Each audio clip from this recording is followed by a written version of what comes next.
ఈ ప్రపంచంలో గొప్ప గొప్ప యోగులు, ఋషులు, మునులు అందరూ కూడా భ్రమణం చేసినవారు. అంటే ఇప్పుడు ఆదిశంకరాచార్యులు గారిని తీసుకోండి. ఆదిశంకరాచార్యుల వారు మన భారతదేశాన్ని మొత్తం 2 సార్లు కాలినడకన భ్రమణం చేశారు. అలాగే శంకరాచార్య పీఠంలో అందరు గురువులు కూడా భ్రమణం చేశారు. అలా మన హైందవ సనాతన సాంప్రదాయంలో భ్రమణం అంటే యాత్రలు, తీర్థయాత్రలు, అన్ని ప్లేస్లు విజిట్ చేయడం, దేశమంతా కాలినడకన తిరగడం ఒకప్పుడు ఉండేది. సరే, ఇప్పుడు కాలినడకన తిరగాల్సిన అవసరం లేదనుకోండి. ఒకప్పుడు వాళ్ళు అంత కష్టపడి తిరిగారు. ఇప్పుడు మనకి ఫ్లైట్స్ అవైలబుల్ ఉన్నాయి, ట్రైన్లు ఉన్నాయి, బస్సులు ఉన్నాయి, కార్లు ఉన్నాయి. అయినా సరే మనం పూర్తిగా అన్ని ప్లేసెస్ విజిట్ చేయడం లేదు. ఇప్పుడు జైన్ మునీస్ కూడా చూడండి. జైనిజంలో మీకు ఎప్పుడైనా మీరు కార్లో కానీ బస్సులో కానీ వెళ్తున్నప్పుడు రోడ్ల మీద మీకు కనిపించే ఉంటారు. తెల్ల బట్టలు వేసుకొని వాళ్ళు ఇలా మాస్క్ లాగా, వైట్ మాస్క్ లాగా పెట్టుకొని రోడ్లపైన నడుచుకుంటూ వెళ్తుంటారు. వాళ్ళు కొన్ని వేల కిలోమీటర్లు నడుస్తూనే ఉంటారు. అలా ఎందుకు ఈ భ్రమణం అన్న కాన్సెప్ట్ మనకి వచ్చింది? ఎందుకు ఇట్లా పాదయాత్రలు చేసేవాళ్ళు? ఎందుకు కాశ్మీర్ నుంచి కన్యాకుమారి వరకు పాదయాత్రల్లో తిరిగేవాళ్ళు? అంటే ఎవరైతే ప్రపంచంలో ఎక్కువ తిరుగుతారో వాళ్ళకి నాలెడ్జ్ అన్నది ఎక్స్పాండ్ అవుతుంది. స్వామినారాయణ అయితే ఏంటి, ఎంతోమంది గురువులు వాళ్ళందరూ కూడా భారతదేశం అంతా పాదయాత్రలు చేసిన వాళ్ళే. మేబీ అప్పట్లో కనుక ఫ్లైట్ ఫెసిలిటీ లేదా స్పీడ్ బోట్ ఫెసిలిటీ అంటే షిప్లు అన్నీ ఉంటే అన్ని దేశాలు కూడా అలా భ్రమణం చేసేవాళ్ళేమో. ఏం జరుగుతుంది ముఖ్యంగా తిరిగినప్పుడు అని నేను ఆలోచిస్తే నాకు కొన్ని విషయాలు అర్థమయ్యాయి. ఆ విషయాలు మీతో పంచుకోవాలనుకుంటున్నాను. ఈ ఛానల్ని మీరు ఇంకా సబ్స్క్రైబ్ చేసుకోలేదా? వెంటనే మన లైఫ్ ఈఎక్స్పీ ఛానల్ని సబ్స్క్రైబ్ చేసుకోండి. ఎందుకంటే మీ సబ్స్క్రిప్షన్ నాకు చాలా ఇంపార్టెంట్. లైక్ కొట్టండి, షేర్ చేయండి.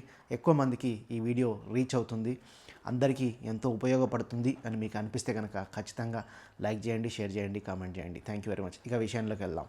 అయితే ఈ భ్రమణం ఎందుకు అంత ఇంపార్టెంట్ అని ఆలోచిస్తే ఆధ్యాత్మికంగా మనకి ఎక్స్పాండ్ అవుతుంది. మన ఎనర్జీ అన్నది ఎక్స్పాండ్ అవుతుంది. తర్వాత మనం ఎక్కడో చదవడం వేరు, ఫోటో చూడడం వేరు, అనుభూతి వేరండి.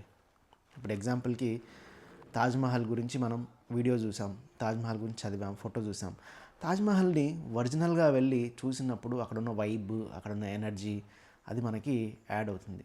తిరుపతి ఫోటో చూస్తాం, లేదా తిరుపతి టీటీడీ ఛానల్లో తిరుపతి చూసేదానికి మీరు తిరుపతి వెళ్ళి కాలినడకన అదంతా ఫారెస్ట్ అంతా చూసుకుంటూ, ఆ అనుభూతి చెందుకుంటూ, ఆ వైబ్రేషన్ని, ఆ ఎనర్జీని మీరు పొందుతూ ఆ తిరుపతిని మీరు క్యూలో నించొని దర్శిస్తే ఆ ఎనర్జీ, ఆ వైబ్ మీకు తెలుస్తుంది కదా. అట్లనే ప్రతి ప్లేస్కి ఒక ఎనర్జీ ఉంటుంది, ప్రతి ప్లేస్కి ఒక వైబ్రేషన్ ఉంటుంది, ప్రతి ప్లేస్లో మనం నేర్చుకోవాల్సింది ఉంటుంది, ప్రతి ప్లేస్లో మనం కొత్త విషయాలను అనుభూతి చెందుతాం. మనం ఈ భూమి మీదకి వచ్చిందే రకరకాల విషయాలు అనుభూతి చెందుతూ, రకరకాల విషయాలు చూడ్డానికే మనం ఈ భూమి మీదకి రావడం జరిగింది. అలా మనం ఆధ్యాత్మికంగా ఎక్స్పాండ్ అవ్వాలి అంటే, మనం ఎన్నో విషయాలు తెలుసుకోవాలంటే ప్రత్యక్షంగా చూడడం వేరు, ఎవరో చెప్పింది వినడం, ఎవరో రాసింది చదవడం, ఎవరో ఫోటోగ్రాఫ్ తీసింది చూడడం అన్నది వేరు. మన స్వయంగా వెళ్తే మన అనుభూతే వేరుగా ఉంటుంది. దానికోసమే మా పత్రిజీ గారు కూడా ప్రపంచం అంతా తిరిగారు, భారతదేశం అంతా తిరిగారు. ఫార్చునేట్లీ పత్రి గారు పుట్టిన కాలంలో ఫ్లైట్స్ ఉన్నాయి కాబట్టి చాలా ఫాస్ట్గా ప్రపంచాన్ని చుట్టేశారు. అలాగే చాలా ఫాస్ట్గా దేశం అంతా తిరిగి ఆధ్యాత్మిక ప్రచారం చేశారు, అన్ని పుణ్యక్షేత్రాలు దర్శించారు, అన్ని ఊర్లను చూడడం జరిగింది. పత్రి గారు పిరమిడ్ స్పిరిచువల్ సొసైటీస్ మూమెంట్లో ట్రెక్కింగ్లు చేయడం చాలా ఇంపార్టెంట్ అని చెప్పి ఇనీషియల్ డేస్లో 1998, 99, 2000, 2004 వరకు చాలా ట్రెక్కింగ్స్ జరిగేవి. ఈ ట్రెక్కింగ్స్లో ఒక 300 మంది, 400 మంది, 500 మంది, 1000 మంది అలా అడవుల్లోకి వెళ్ళేవాళ్ళు. అడవుల్లోకి వెళ్ళి అక్కడ ఫోన్ పనిచేయదు, మన డబ్బులు పనిచేయవు. అక్కడ అడవుల్లోనే ఒక ప్లాస్టిక్ పట్ట వేసుకొని పడుకోవడం, మన బెడ్షీట్ తీసుకొని కప్పుకోవడం, టాయిలెట్ వస్తే ఫారెస్ట్లోనే చెంబు అదేమంటారు ప్లాస్టిక్ బాటిల్ ఏదో తీసుకొని వెళ్ళిపోవడం. అలా అద్భుతంగా జరిగేవి ట్రెక్కింగ్స్ అన్నవి. అంటే ప్రకృతిలో గడపడం అన్నది పిరమిడ్ సొసైటీ సిద్ధాంతాల్లో చాలా ఇంపార్టెంట్ ప్రిన్సిపల్గా చెప్పారు. అలా మనం ఎంత తిరిగితే మన కాన్షియస్నెస్ అంత ఎక్స్పాండ్ అవుతుంది, మనకి అంత నాలెడ్జ్ వస్తుంది. అందుకే ఎక్కువ తిరిగే వాళ్ళకి ఎక్కువ నాలెడ్జ్ అనేది ఉంటుంది. అట్లా పత్రికారితో పాటు నేను అమర్నాథ్ యాత్ర వెళ్ళడం జరిగింది. పత్రికారితో పాటు నేను చార్ధామ్ యాత్ర వెళ్ళడం జరిగింది. అలాగే అండమాన్ యాత్ర పత్రికారితో పాటు మేము వెళ్ళడం జరిగింది. నేను ఆర్గనైజ్ చేశాను పత్రికారితో పాటు అండమాన్ యాత్రని. పత్రికారితో పాటు లక్షద్వీప్ కూడా నేను ఆర్గనైజ్ చేశాను, వెళ్ళాను పత్రికారితో పాటు. అట్లా పత్రికారు బాగా ఎంజాయ్ చేసేవాళ్ళు, అంటే ఆస్వాదించేవాళ్ళు ప్రకృతిని. ఈ విభిన్నమైన ప్రకృతి, ఒక ఊర్లో పూసే పువ్వు ఇంకొక ఊర్లో పూయదు, ఒక ఊర్లో వచ్చే పువ్వు వాసన ఇంకో ఊర్లో రాదు. ఒక ఏరియాలో ప్రతి ఏరియాకి ఒక ప్రత్యేకత ఉంది. ఈ భగవంతుడి సృష్టిలో ఎన్నో ప్రత్యేకతలు. ఏ ఏ ఊరు ప్రత్యేకత ఆ ఊరిది, ఎక్కడి ప్రత్యేకత అక్కడిది. అలా పత్రికారు లదాఖ్ వెళ్ళారు. అట్లా మంచి మంచి ప్రదేశాలన్నీ అందరినీ తీసుకొని వెళ్తూ ఉండేవాళ్ళు. అది ఒక పిరమిడ్ స్పిరిచువల్ సొసైటీస్ మూమెంట్లో టూర్లు, ట్రెక్కింగ్లు అన్నది చాలా ప్రాధాన్యతను ఇచ్చారు. ఎందుకు అంటే మనం ఆ అక్కడున్న ఎనర్జీని అనుభూతి చెందడానికి, మనం ఎక్స్పాండ్ అవ్వడానికి, మన ఆధ్యాత్మిక పురోగతికి అక్కడున్న శక్తి క్షేత్రాలు మనకు ఎంతగానో ఉపయోగపడతాయి. దానికోసం ఎంతో ప్రాముఖ్యతనిచ్చారు. మనం కూడా అంటే మేము యోగి టూర్స్ అన్న సంస్థను స్థాపించి రకరకాల ఆధ్యాత్మిక యాత్రలు చేస్తూ వస్తున్నాం గత 15 సంవత్సరాల నుంచి. ఎంతోమంది మాతో ట్రావెల్ చేయడం జరిగింది. రీసెంట్గా సరే ఆ విషయాలన్నీ నేను మళ్ళీ ఇంకొక వీడియోలో చెప్తాను. అంటే హిమాలయాస్లో మేము ఎక్కడెక్కడ వెళ్ళాం, మా అనుభూతులు ఏంటి, మేము హిమాలయాస్లో ఏం అనుభవించాం అన్నది మళ్ళీ చెప్తాను. రీసెంట్గా మేము ఒక 10 days బ్యాక్ గోకర్ణ మరియు గోవా స్పిరిచువల్ టూర్కి వెళ్ళడం జరిగింది. ఫిబ్రవరిలో, పోయిన సంవత్సరం అంటే 2025 ఫిబ్రవరిలో గోకర్ణంలో వెళ్ళి కొన్ని రోజులు ఉండడం జరిగింది. ఎంత అద్భుతమైన అనుభూతి చెందానో నేను. అయ్యో, గోకర్ణని ఇంత మిస్ అయ్యానా నేను. హైదరాబాద్ నుంచి జస్ట్ 12 hours డ్రైవ్, ఫ్లైట్లో అయితే 1 hour డ్రైవ్లో ఉంది గోకర్ణ. నేను చాలా మిస్ అయ్యాను అని అనిపించి నేను గోకర్ణలో బీచ్లు నాకు చాలా నచ్చాయి. ఆత్మలింగం, మహాబలేశ్వర టెంపుల్ ఆత్మలింగం ఉంటుంది, అది చాలా బాగా ఎనర్జెటిక్గా నచ్చింది. అక్కడ ఉన్న సాంప్రదాయం అయితే ఏంటి, గోకర్ణంలో ఓం బీచ్ అయితే నాకు తెగ నచ్చేసింది. ఈ అన్నింటినీ అందరికీ చూపించాలి, అందరూ అనుభూతి చెందాలి. నేను ఒక్కనే అనుభూతి చెందితే సరిపోతుందా, అందరూ చెందాలి ఈ అనుభూతిని అని చెప్పి రీసెంట్గా ఒక 45 మంది వెళ్ళడం జరిగింది గోకర్ణ మరియు గోవా టూర్కి. గోవా అంటే చాలామందికి ఒక తప్పుడు అభిప్రాయం ఉంది, కానీ గోవా చాలా స్పిరిచువల్ ప్లేస్, చాలా స్పిరిచువల్ యాక్టివిటీస్ గోవాలో జరుగుతుంటాయి. చాలా అందమైన బీచ్లు ఉన్నాయండి గోవాలో. అందుకనే ఫారినర్స్ అందరూ గోవా వస్తారు. ఫారినర్స్ అందరూ ఎందుకు గోవా వస్తారు? మన దేశంలో ఎన్నెన్నో బీచ్లు ఉన్నాయి కదా, బీచ్ డెస్టినేషన్స్. వైజాగ్లో బీచ్ ఉంది, ఇంకొక ఊర్లో బీచ్ ఉంది, రకరకాల బీచెస్ ఉన్నాయి. అయినా గోవాకే ఎందుకు వస్తున్నారంటే గోవాలో ప్రకృతి సౌందర్యం, ప్రకృతి అందం అంత బాగుంది. చాలామంది అనుకుంటారు గోవా అంటే ఏదో తాగడానికి వెళ్తారు అని చెప్పి అనుకుంటారు. గోవాలో దొరికే అదేమంటారు వాట్ ఎవర్ బీర్లు కానీ విస్కీలు కానీ వేరే ఊర్లో దొరకవా? వేరే బీచ్ డెస్టినేషన్లో దొరకవా? అన్ని బీచ్ డెస్టినేషన్లో దొరుకుతాయి కదా. పోనీ 100 రూపాయలు తగ్గుతాయని కకృతి పడి గోవాకి వస్తారు, ఆ ఫ్లైట్ టికెట్లు పెట్టుకున్నంత. అదేం కాదు, గోవాలో ఉన్న ప్రకృతిని ఎంజాయ్ చేయడానికి వస్తారు. అట్లా ఈ స్పిరిచువల్ టూర్లో 21 సంవత్సరం అబ్బాయి నుంచి 75 సంవత్సరాల పైబడిన వాళ్ళు కూడా ఈ టూర్లో పాల్గొనడం జరిగింది. అందరం హైదరాబాద్ నుంచి బయలుదేరాం ట్రైన్లో. ఈ మధ్యకాలంలో మేము చేసిన టూర్స్లో చాలా వరకు అందరూ ఫ్లైట్స్లోనే వచ్చేవాళ్ళు. ఎందుకో వైజాగ్లో డాడీ అని ఉంటారు, ఉదయ్ భాను అని, ఆయన అన్నారు నౌకాంత్ ట్రైన్లో వెళ్దాం అందరం, సరదాగా ఉంటుంది, కాస్ట్ తక్కువ, అందరం కలిసి కూర్చున్నట్లు ఉంటుంది, ఎంజాయ్ చేసినట్లు ఉంటుంది, మాట్లాడుకుంటూ వెళ్ళిపోవచ్చు హ్యాపీగా అని అన్నారు. దాంతో అందరం హైదరాబాద్ నుంచి గోవాకి ట్రైన్లో బయలుదేరాం. బాగా అనిపించింది. ట్రైన్లో మనకి మైండ్ స్థిరపడుతుంది ట్రైన్లో. అంటే పరిగెత్తాలి, ఎక్కడో వెళ్ళాలి, ఏదో చేసేయాలనే ఉండదు. మనం మెంటల్గా ఫిక్స్ అయిపోతాం, ఇంకా 18 గంటల పాటు ట్రైన్లోనే మనం ఉంటాం అని చెప్పి. తర్వాత ఒక మంచి ఆత్మీయత అన్నది ట్రైన్లో డెవలప్ అవుతుంది. అంటే ఒకరితో ఒకరు మాట్లాడుకుంటాం, మీదే ఊరు, మాదే ఊరు, మీరు ఎప్పుడు వచ్చారు మెడిటేషన్లోకి, మేము ఎప్పుడు వచ్చాం, మీ ప్రాబ్లమ్స్, మా సొల్యూషన్స్, మా ఆనందాలు, దుఃఖాలు, మాకు తెలిసిన విషయాలు అన్నీ ట్రైన్లో పంచుకుంటూ వెళ్తుంటాం. మీరు కనుక ట్రైన్లలో ట్రావెల్ చేసిన వాళ్ళైతే కనుక మీకు తెలుస్తుంది. గతంలో మనం సింగిల్గా ట్రైన్లో జర్నీ చేసినప్పుడు మీదే ఊరండి, కొత్త కొత్త పరిచయాలు అవుతుంటాయి. వాళ్ళు భోజనం మనకు పెడతారు, మనం వండింది వాళ్ళకి పెడుతుంటాం తీసుకెళ్ళి. ఒక అనుబంధం, ఆప్యాయతలు ట్రైన్లో చాలా జరుగుతాయి. ఎందుకంటే అక్కడే క్లోజ్డ్ సర్కిల్లో ఉంటాం అందరం. ఒకరి మొహాలు ఒకరు చూసుకుంటూ పక్క సీట్లలో కూర్చోవాలి. కాబట్టి మేము మ్యాక్సిమం ఒక 40 మెంబర్స్ దాకా ట్రైన్లోనే వెళ్ళాము ఈసారి. నాకు చాలా బాగా అనిపించింది ట్రైన్ జర్నీ ఈసారి. సెకండ్ ఏసీ బుక్ చేసుకున్నాం, చాలా వరకు కొంచెం ప్రశాంతంగా కూర్చొని అందరం మాట్లాడుకోవచ్చు అని చెప్పి చేసుకొని వెళ్ళాం. వెళ్ళిన తర్వాత ఫస్ట్ మేము గోవాలో దిగి గోకర్ణం వెళ్ళాం.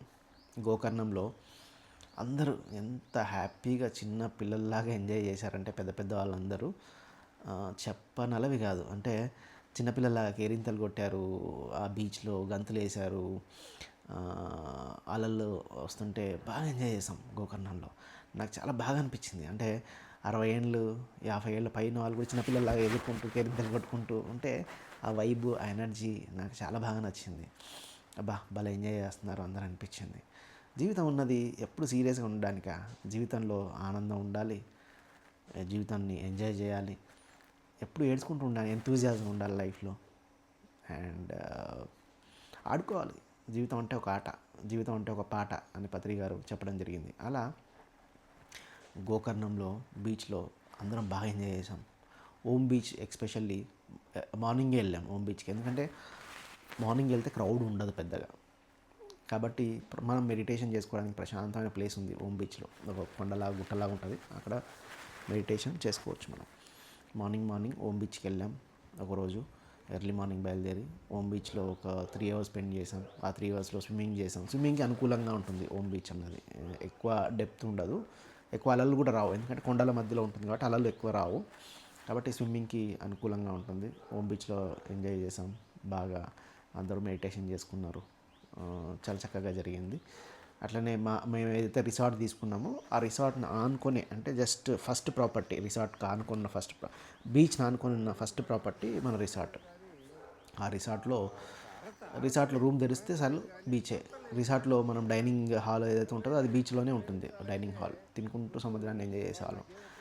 సముద్రానికి ఎంతో గొప్ప శక్తి ఉంటుంది, సముద్రానికి ఎంతో గొప్ప మెమొరీ ఉంటుంది. మనం సముద్రాన్ని చూస్తేనే హీల్ అయిపోతాం. అట్లా అందరూ సముద్రాన్ని చూసుకుంటూ హ్యాపీగా గడిపాము ఒక 3 days పాటు చేసాం. అలాగే మురుడేశ్వర్ వెళ్ళాం. మురుడేశ్వర్లో శివుడు, బీచ్లన్నీ చూసి ఎంజాయ్ చేసాం. అవన్నీ అయిపోయిన తర్వాత అందరం కలిసి చక్కగా బస్సులలో అందరం ఆడుకుంటూ పాడుకుంటూ సత్సంగం చేసుకుంటూ ఎక్స్పీరియన్సెస్ షేర్ చేసుకుంటూ మెల్లగా గోవా చేరుకున్నాం. 3 days తర్వాత గోవా వచ్చాం. 4th day 5th day గోవాలో ఉన్నాం. ఈ గోవాలో ఇంకా డే 1 అంతా అందరూ బీచ్కి వెళ్ళిపోయారు హ్యాపీగా. బీచ్కి వెళ్ళిపోయి కూర్చొని ఆ బీచ్ని ఎంజాయ్ చేశారు.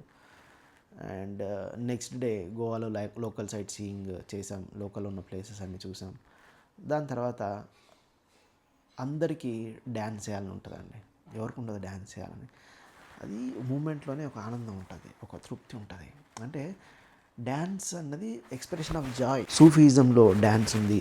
హరే రామ హరే కృష్ణ కృష్ణ కృష్ణ హరే హరే అని చెప్పి డ్యాన్స్ చేస్తుంటారు. అలాగే మనం చిన్నప్పుడు చూసినట్టయితే భజనలు చేస్తుంటారు, దేవాలయాల్లో భజన చేసుకుంటూ తాళం వేసుకుంటూ బాడీ మూమెంట్స్ ఇచ్చుకుంటూ ఎంజాయ్ చేస్తుంటారు. అది ఒక అద్భుతమైన అనుభూతిని మనకిస్తుంది. ఏంటి ఆ భజనలు కానీ డ్యాన్స్ కానీ ఒక డివైన్ ఫీలింగ్, అట్లా కళ్ళు మూసుకొని లాగా అనుకుంటుంటే. కాబట్టి అందరికీ ఆ ఎక్స్పీరియన్స్ చేయించాలి అని అనుకున్నా. నాకు నా ఫ్రెండ్ ద్వారా గోవాలో ఒక ప్లేస్ ఉంది, శూన్య వెల్నెస్ అని చెప్పి. ఆ శూన్య వెల్నెస్లో alcohol not allowed and non smoking zone. అది అందరూ బాగా ఎంజాయ్ చేస్తారు. ప్యూర్ వెజిటేరియన్ ఫుడ్ అక్కడ దొరుకుతుంది. అంటే ఇంతకన్నా మనకేం కావాలి? మనకు కావాల్సింది alcohol free zone and vegetarian food దొరికింది, స్మోక్ ఫ్రీ జోన్. మాతో పాటు వచ్చిన వాళ్ళందరూ పెద్దవాళ్ళు అందరూ వచ్చారు కాబట్టి మేమందరం శూన్య వెల్నెస్కి వెళ్ళాం. అక్కడ 3 గంటలకంతా రీచ్ అయిపోయాం. అక్కడ ఒక 2 hours పాటు సౌండ్ హీలింగ్ జరిగింది. అంటే అది ఓపెన్ స్పేస్, చెట్ల మధ్యలో ఓపెన్ స్పేస్ ఉంది. అందరం పడుకున్నాం. ఒక 5 మంది ఫారినర్స్, వాళ్ళు రకరకాల ఇన్స్ట్రుమెంట్స్ అన్నీ వాయిస్తూ మా చుట్టుముట్టు అంతా తిరిగి ఆ సౌండ్ హీలింగ్ సెషన్ చేశారు. ఆ సౌండ్ హీలింగ్లో అందరం చాలా చక్కగా ఎంజాయ్ చేసాం. ఆ సౌండ్ హీలింగ్ అయిపోయింది. అయిపోయిన తర్వాత దగ్గరలో ఉన్న ఒక బీచ్కి వెళ్ళి ఒక 1.5 hours స్పెండ్ చేసాం. మళ్ళీ రిటర్న్ వచ్చాం ఆ శూన్య వెల్నెస్కే. ఆ శూన్య వెల్నెస్లో సాయంత్రం 7 గంటల నుంచి రాత్రి 11 గంటల దాకా వాళ్ళంతా డీజే పెడతారు, అందరూ డ్యాన్స్ చేస్తూ ఉంటారు. వాళ్ళు అంటే అందరికీ డ్యాన్స్ అలవాటు ఉండదు కదా, వాళ్ళు ఫస్ట్ నేర్పిస్తారు. మెల్లగా చేతులు ఇలా చూడండి, స్లోగా ఇలా ఇలా ఇలా చేతులు మూమెంట్ ఇవ్వండి, మెల్లగా ఇలా ఇలా ఏమంటుంది ఈ చెయ్యిని ఇలా ఇలా ఇలా దీంతో ఎందుకు చేయగలుగుతాం అని చేయండి ఈ చెయ్యితో అని చెప్తారు. మెల్లగా కడుపుతో ఇలా ఇలా ఇలా, కాళ్ళు ఇలా ఇలా అట్లా అట్లా ఒక స్లో మ్యూజిక్ పెట్టి అట్లా అట్లా ట్రైన్ చేస్తారు. మనం మెల్లగా ట్యూన్ అయిపోతాం ఆ డ్యాన్స్కి. అంటే మ్యూజిక్ అంటే టపా టపా టపా ఏదో ఉండదు, స్లో మ్యూజిక్స్ ఉంటాయి. చాలా హాయిగా అందరం. వీడియో తీయలేదు మేము, అక్కడ వీడియో అలో లేదు. అండ్ ఇంకో రూల్ కూడా ఉంది ఆ డ్యాన్స్ ఫ్లోర్లో, ఏంటంటే ఎవరైతే అక్కడ డ్యాన్స్ చేయరో వాళ్ళు కూర్చొని చూడడానికి వీలు లేదు, ఎందుకంటే ఎదుటి వ్యక్తులు ఎంబరాజింగ్గా ఫీల్ అవుతారు. మేము వెళ్ళిన దానిలో 20% ఇండియన్స్ ఉంటే 80% ఫారినర్సే ఉన్నారు ఆ శూన్య వెల్నెస్ ఆ డ్యాన్స్ ఫ్లోర్లో. కాబట్టి కూర్చొని చూస్తుంటే ఎంబరాజింగ్ ఉంటుంది వేరే వాళ్ళకి అని చెప్పి ఎవరైతే డ్యాన్స్ చేయలేరో వాళ్ళు దయచేసి వెళ్ళిపోయి అక్కడ వేరే స్పేస్ ఉంటుంది రెస్టారెంట్ దగ్గర, ఆ స్పేస్లో వెళ్ళి కూర్చోవచ్చు. క్యాంప్ ఫైర్ జరుగుతుంటుంది అక్కడ వెళ్ళి కూర్చోవచ్చు. డ్యాన్స్ చేసే వాళ్ళు మాత్రమే డ్యాన్స్ ఫ్లోర్లో ఉండాలని ఒక రూల్ ఉంది. ఎంత అద్భుతంగా చాలామంది కళ్ళు మూసుకొని లీనమైపోయి అద్భుతంగా డ్యాన్స్ చేస్తూ ఉన్నారు.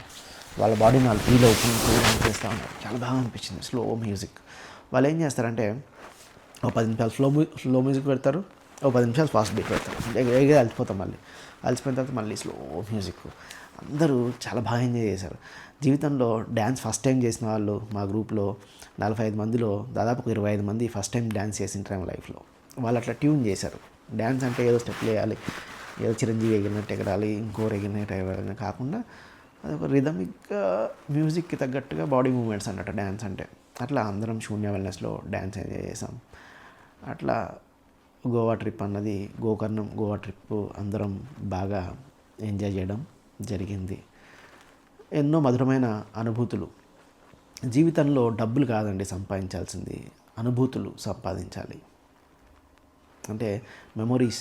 మీ అందరూ కూడా చెప్తారు, నేను శారదా వెళ్ళినప్పుడు నా జీవితంలో మర్చిపోలేనండి ఆ సంఘటన అని చెప్తారు. మీ జీవితంలో మెమరబుల్ మూమెంట్స్ ఏంటి అంటే, నేను కారు కొనుక్కున్నప్పుడు, ఇల్లు కొనుక్కున్నప్పుడు అని చెప్పే చాలా తక్కువ. నేను ట్రెక్కింగ్కి వెళ్ళినప్పుడు, నేను ఆకాశాన్ని చూసినప్పుడు, స్నోఫాల్ పడినప్పుడు, ఒక అందమైన పువ్వుని నేను చూసినప్పుడు, అందరం కలిసి బాగా డ్యాన్స్ చేసినప్పుడు, వర్షంలో అందరం కేరింతలు కొట్టింది ఎప్పుడు మర్చిపోలేను నేను చిన్నప్పుడు అని చెప్పి మెమొరీస్ ఉంటాయి.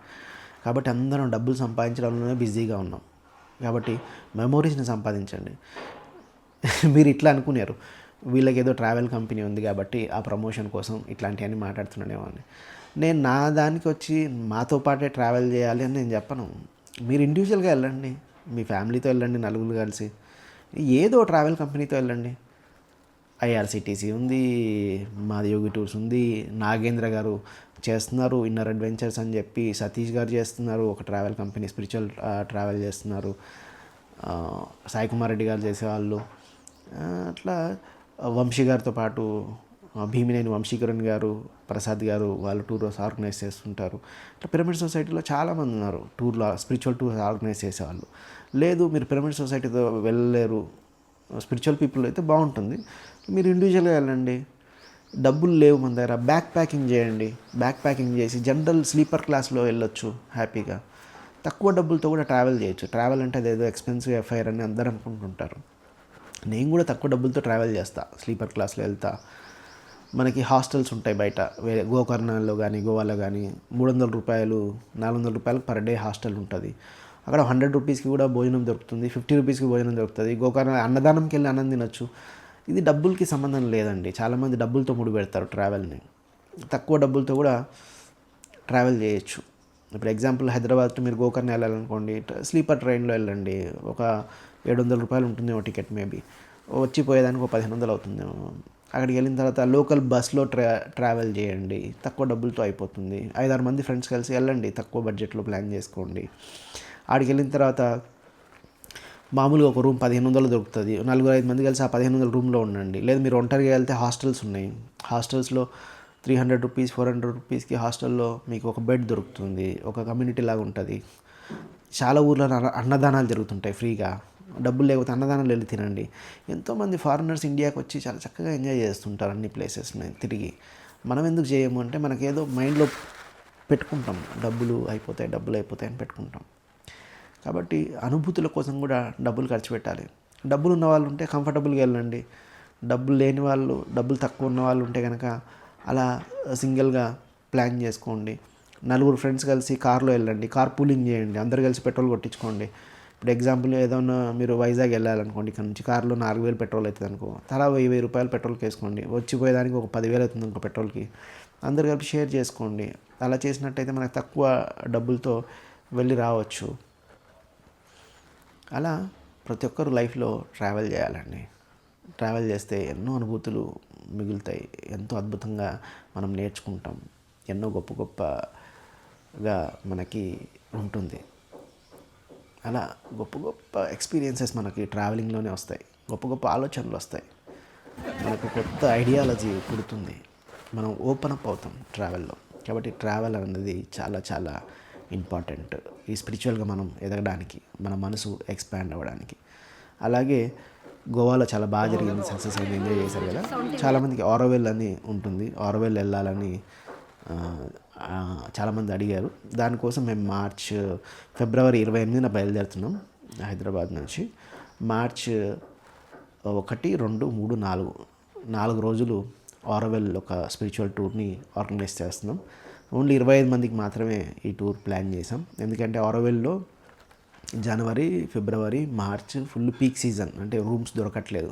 అంటే ఆరోవెల్ అరబిందో ఆశ్రమం దగ్గర లోపల రూమ్స్ దొరకట్లేదు. అందుకని మేము ఆరోవెల్ లోపల ఓన్లీ 25 మెంబర్స్ పట్టే అకామిడేషన్ మాత్రమే నాకు దొరికింది. అందుకని నేను ఆ 25 మందికనే అది ప్లాన్ చేయడం జరిగింది. మీరు కూడా ఇంట్రెస్ట్ ఉంటే నేను డిస్క్రిప్షన్లో నా నెంబర్ పెడతాను. యూజువల్లీ వాట్సాప్లో నేను రెస్పాండ్ అవుతా. వాట్సాప్లో మీరు నన్ను కాంటాక్ట్ చేయొచ్చు ఆరోవెల్ రావాలనుకుంటే కనుక. కాబట్టి మీ జీవితంలో ట్రావెల్ చేయండి. సరే అండి, ఎంతో దూరం వెళ్ళలేరు, శ్రీశైలం వెళ్ళండి, ప్రకృతిలో కూర్చోండి. కేబీఆర్ పార్క్ వెళ్ళండి, ఎక్కడో వెళ్ళలేరు. అనంతగిరి హిల్స్ వెళ్ళండి, కడతాల దగ్గర ఉన్న ఫారెస్ట్కి వెళ్ళండి. ఎక్కడో దగ్గరికి వెళ్ళాలి. మాకంత టైం లేదు, మా దగ్గర డబ్బులు ఉన్నాయి కానీ అండి ట్రావెల్ చేయడానికి టైం లేదు. ఓకే, టైం లేదా, 1 డే టూర్ ప్లాన్ చేసుకోండి. హైదరాబాద్ టు అనంతగిరి, లేదా హైదరాబాద్ టు రాజమండ్రి దగ్గర ఉన్న మారేడుమల్లి ఫారెస్ట్, లేదా హైదరాబాద్ నుంచి దగ్గరలో ఉన్న శ్రీశైలం ఫారెస్ట్. ఎన్నో ఉన్నాయి మనం చేయాలనుకుంటే.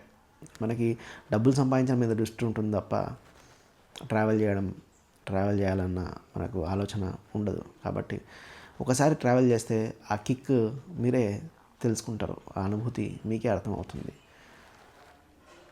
Thank you very much. ఇప్పటికీ కూడా ఈ ఛానల్ సబ్స్క్రైబ్ చేసుకోకపోతే సబ్స్క్రైబ్ చేయండి, కామెంట్ చేయండి మీ అభిప్రాయాన్ని. ఈ వీడియో లైక్ చేయండి. లైక్ చేయడం వల్ల చాలామందికి ఇది రీచ్ అవుతుంది. Thank you.